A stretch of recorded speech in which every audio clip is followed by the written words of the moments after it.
Remember that feeling when your kids were little and you'd, send them off to a sleepover? Oh, yeah. You'd meet the parents, glance at the house, and, on the surface, everything seemed okay. Right.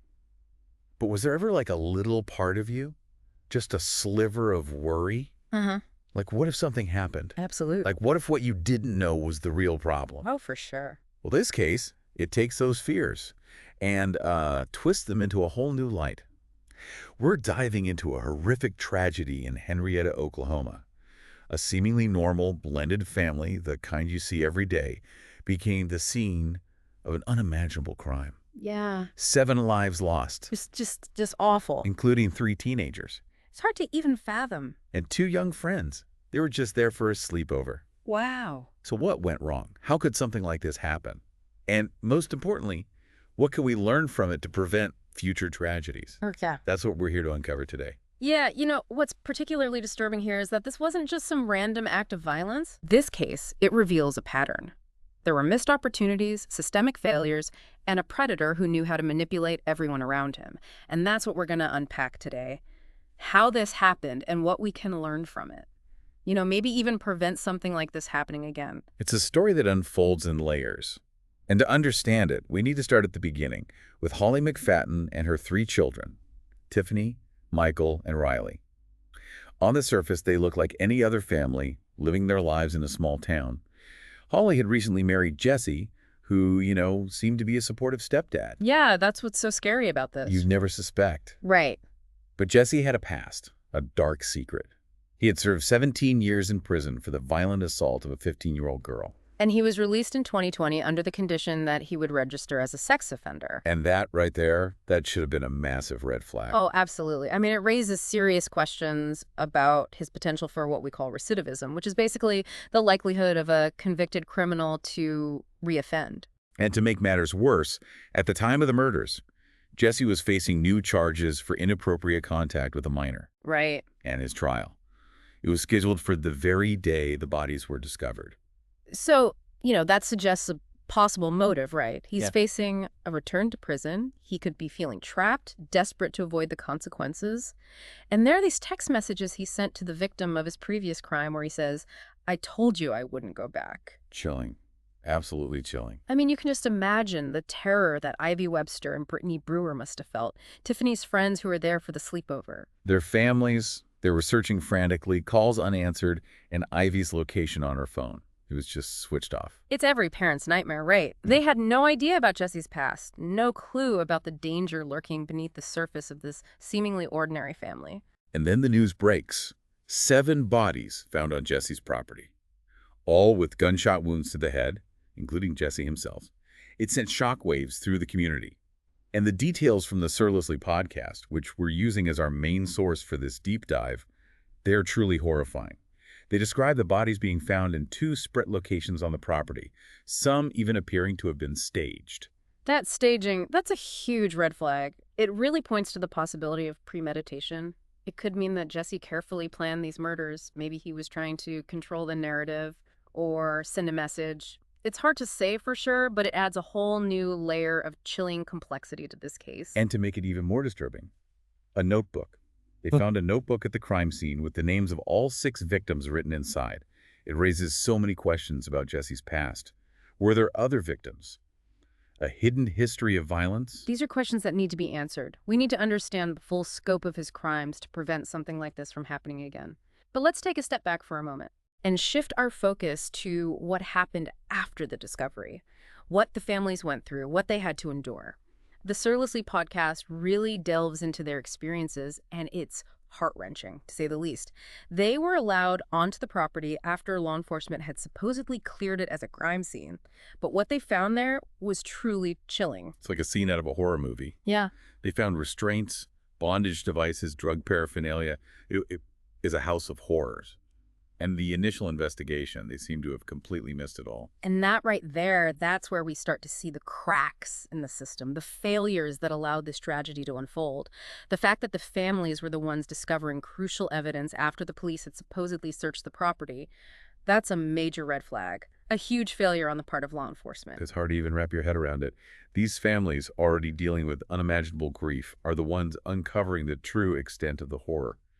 And it wasn't just the disturbing items themselves, it was the sheer volume of evidence they found. Yep. Justin Webster, Ivy's father, he found his daughter's cell phone, additional phones, computers, even a receipt for padlocks that were purchased just days before the murders.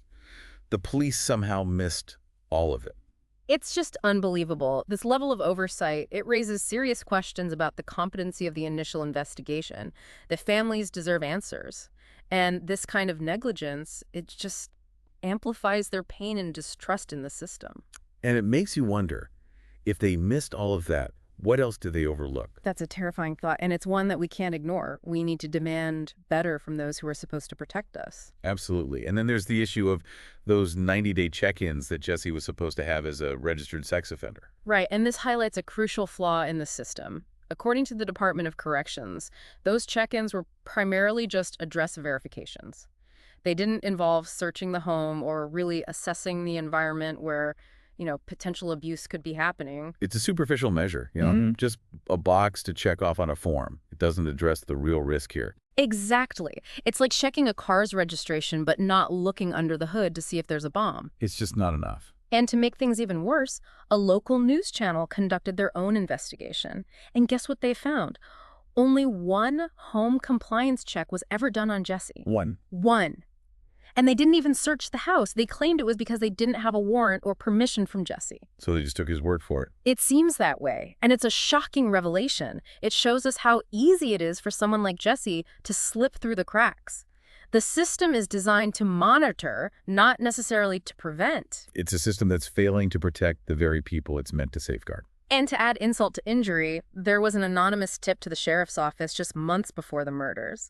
Someone expressed concern about Jesse living with 3 minors, but nothing was done. They didn't even follow up. It doesn't appear so. And that right there is a missed opportunity, a failure to connect the dots, a systemic inability to prioritize the safety of potential victims. It's a pattern we see over and over again in these cases. And it's a pattern that has devastating consequences. So now we're left with the families, especially Ivy Webster's parents, who are fighting for change. They're channeling their grief, their anger, into a movement for justice. Their advocacy is truly inspiring. They're pushing for Knight's Law, named after the school mascot, which proposes a complete overhaul of how sex offenders are monitored and how children are protected. It's about making sure this never happens again. Knight's Law seeks to impose harsher sentences, eliminate early release for sex offenders, mandate community notifications, require background checks for marriage applications, and enhance school safety measures. It's a multifaceted approach aimed at plugging the holes in the system. It's a testament to their dedication, their unwavering commitment to creating a legacy of change out of this unimaginable loss. But their story doesn't end there. It's a story that continues to unfold, and it's a story that we need to pay attention to. Absolutely. We need to listen to their voices, learn from their experiences, and demand better from those in power. This tragedy, it has to be a turning point. It's one thing to talk about it, but when you see it, like Ashley sharing that Ring camera footage I know. of the moment she finds out about Ivy, Heartbreaking. it just hits you in a whole different way. Yeah, it's that raw, unfiltered grief, the moment their world just shattered. And it really drives home the point that the trauma, it goes way beyond the immediate victims. Absolutely. Families, friends, the entire community, everyone is affected by this kind of tragedy. And it's like ripples spreading out from a stone dropped in a pond. And Ashley, she doesn't hold back. She shares those disturbing details, too. Right, like how she thinks Jesse was actually impersonating Ivy through text messages after her death. Can you imagine? It just sends chills down your spine, right? That level of manipulation, that coldness. It's just pure evil. It's a classic tactic we see with abusers. Even after committing these horrific acts, they try to maintain that control over the situation and the people involved. And then you have Jesse's brother, Cody, who emerges with his own disturbing past. Oh, yeah. Cody's story is a whole other can of worms. Arrested for kidnapping, locking a woman in a dog cage, torturing her with electrical wires. It makes you wonder, where does this darkness come from? Right. Like, what happened in their childhood? What were they exposed to? Are we talking about some kind of shared influence or a cycle of violence that's been passed down through the generations? It's a pattern of cruelty that just boggles the mind. And then you have Jesse's former cellmate. Ah, yeah. He provides a whole new perspective, someone who actually lived with this predator. And he talks about those subtle signs, the things that people outside prison walls might not pick up on. Like Jesse's behavior, the sexualized conversations, just this constant unease the cellmate felt around him. He even caught Jesse stalking nurses at the prison medical facility. It's like all the warning signs were there. Like this guy was a ticking time bomb just waiting to explode. And the system failed. They let him out early, back into society where he could access vulnerable individuals. The cellmate, he sums it up perfectly, he says. What's that? This could have been avoided. This definitely should have been avoided. Powerful words, and they resonate with so many people who are following this case. That collective outrage, it's palpable. Because it's true, there were so many opportunities to intervene, to maybe change the course of events. And that's the tragedy of it all. It's a stark reminder of what happens when we ignore those warning signs. And when we prioritize the comfort of perpetrators over the safety of potential victims. Absolutely. And then you have those autopsy reports adding another layer of horror to this story. Yeah, those details are tough to hear. It wasn't just a single gunshot wound for Holly, Michael, and Tiffany. There were multiple. Oh my God. And they had abrasions on their arms and legs suggesting a struggle, a fight for their lives. It's just unimaginable. And then there's Holly's toxicology report, which shows methamphetamine and citalopram in her system, They speculate the meth was for weight loss, the citalopram for depression. giving us a glimpse into her struggles, the things she might have been going through. Makes you realize this wasn't just about Jesse. There were other complexities at play. Right, we're piecing together a narrative from limited information. We can't truly know everything that was going on in her life. And then the most devastating detail of all, the discovery that 2 of the victims, Ivy and Brittany, had injuries consistent with sexual abuse. It's the confirmation of our worst fears, the extent of Jesse's depravity and the trauma inflicted on those young girls. It just breaks your heart, and it makes you angry. It's a reminder of the dark reality of child sexual abuse and the desperate need for awareness and prevention efforts. And then you see how some corners of the internet are reacting to this case. Yeah, it's always disturbing to see. Dragging Holly's name through the mud. Some even blaming her for what happened. This rush to judgment, this need to blame the victim or those close to them, it's dangerous and usually misinformed. We need to remember Jesse. And Jesse alone is responsible for these horrific acts. Absolutely separate speculation from fact. Avoid contributing to the harassment of those who are already suffering. The focus should be on holding the system accountable for its failures. And working to prevent these tragedies from ever happening again. That's what matters. And speaking of accountability, it's significant that the county DA has acknowledged the justice system's failure in this case. That's huge. He's accepted responsibility and admitted things should have been done differently. That kind of honesty and self-reflection from someone in a position of authority, it's rare. It's a breath of fresh air. It's a necessary step towards recognizing those systemic issues that led to this tragedy. This case needs to be a catalyst for real change, a complete overhaul of the system. A wake-up call to protect the most vulnerable among us. And in the midst of all this darkness, there's a glimmer of hope. Absolutely. People like Ivy's parents, Ashley and Justin, who are fighting tirelessly for change. They're turning their unimaginable grief into action, pushing for Knight's Law to become a reality. They're not letting their daughter's death be in vain. They're fighting for a safer future for all children. It's a powerful reminder that even in the face of tragedy, we can choose to make a difference. We can honor the victims by demanding better, fighting for justice, and working to prevent these horrors from happening again. And Ashley's use of TikTok to share her story and advocate for change, it's incredibly powerful.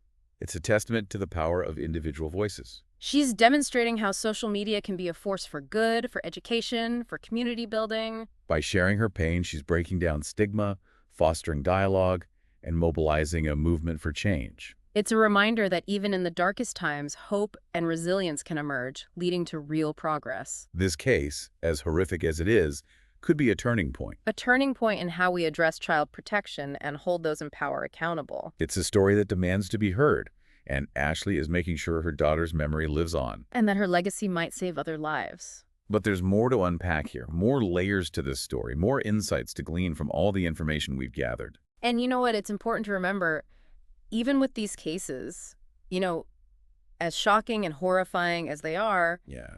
they can be a catalyst for change, for good. Yeah, I completely agree. You can't just turn away. We can't ignore these difficult conversations. Right. The uncomfortable truths that this case brings to light. Exactly. Knowledge is power. Right. Understanding these dynamics of abuse, the warning signs, Yeah.